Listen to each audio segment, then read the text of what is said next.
Assalamualaikum warahmatullahi wabarakatuh. Perkenalkan, nama saya Aditya Abdullah Rahman Hanif dari kelas 11 A SMIT Bunen Indonesia. Di sini saya ingin mengerjakan praktikum biologi tentang kentang dan sirup sebagai penilaian akhir siklus tahun 2020. Oke, langsung saja kita cek videonya. Oke, pertama bahan-bahannya dulu. Ini kegiatan 1 yang tentang kentang itu. Pertama, bahannya kentang yang sudah dipotong kubus 3x3 dan diberi cekungan 1x1. Terus 2 buah cawan untuk merendam kentang ini, dan garam yang sudah dicairkan dengan sedikit air. Pertama, ini yang kentang pertama kita kasih garam dulu, dan yang kedua itu didiemin aja. Oke, kita kasih garam dulu ya. Aduh, agak susah nih.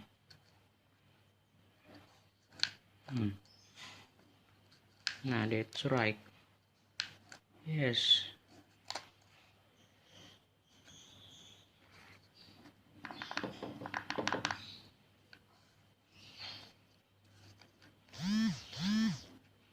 Nah, ini udah dikasih garam nih. Ini udah kasih garam dengan yang dilarutkan dengan sedikit air, dan ini dikosongin aja dulu. Habis ini bakal saya isi dengan air. Lalu kita tunggu selama 1 jam. Oke, ini kentang pertama udah dikasih garam dan udah direndam juga. Kentang kedua juga sama, udah dikasih air, udah direndam juga, dan di dalamnya nggak ada apa-apa, sedangkan ini ada garamnya. Oke, habis ini kita bakal tunggu selama 1 jam. Kira-kira apa reaksinya? Oke, di sini sekarang sepertinya kurang lebih sudah 1 jam. Sudah 1 jam. Kita tunggu ini. Kurang lebih udah sejam. Mari kita lihat hasilnya ya. Oke, di sini hasilnya sudah saya tiriskan ya. Bisa dilihat yang kentang dikasih garam terus direndam selama sejam tuh kayak dia lebih lembek gitu, lebih lembek. Sedangkan yang nggak dikasih apa-apa, direndam air, kayaknya nggak tahu sugesti atau apa, kayak lebih keras gitu, lebih keras tuh, dipencet-pencet nggak bisa, susah untuk keras banget. Harus pakai sekuat tenaga, harus digerowakin ya.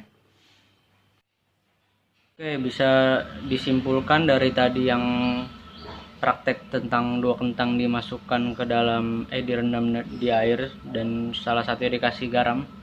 Itu yang pertama kita bahas, yang dikasih garam dulu ini tuh agak lentur, dan itu karena terjadinya osmosis yang disebut plasmolisis.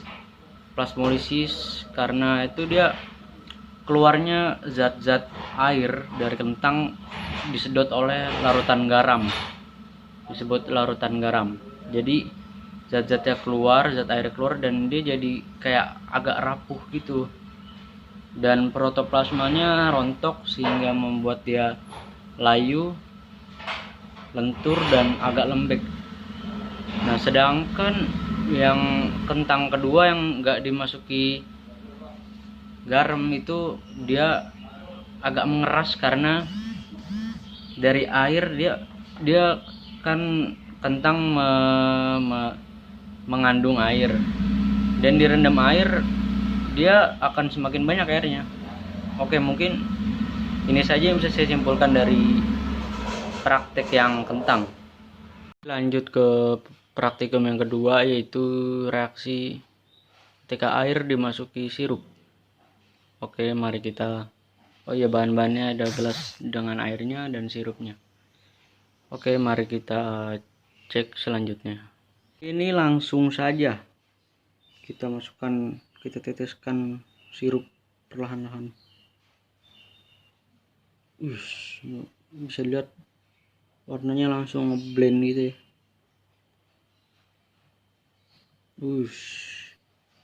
Warnanya langsung nambah kuning kan.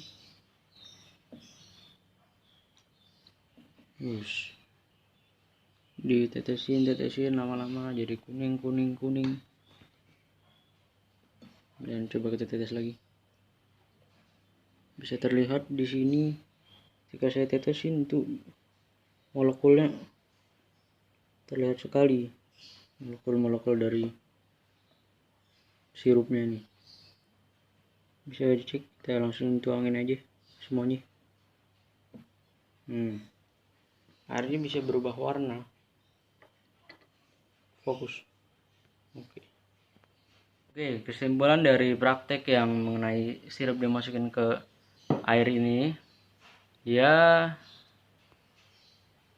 itu karena kenapa bisa berubah menjadi seperti ini, karena dia terjadinya pergerakan cairan konsentrasi tinggi ke konsentrasi rendah, sehingga dia membuat konsentrasi keseimbangan zat yang sama, makanya dia bisa berubah warna ketika dimasuki sirup ke air. Sirup itu konsentrasinya tinggi dan air itu konsentrasinya rendah, jadi dia bisa membuat keseimbangan, lalu akhirnya menjadi warnanya seperti ini. Tidak terlalu pekat seperti sirup sebelumnya. Ketika dimasukin ke air, dia di sini terlihat sangat kuning sekali. Namun ketika cairan konsentrasi tinggi dicampur dengan konsentrasi rendah, warnanya agak sedikit berkurang, maksudnya sedikit lebih pudar. Oke, sekian dari saya, mohon maaf jika ada kesalahan. Wabillahi taufiq wal hidayah. Wassalamualaikum warahmatullahi wabarakatuh.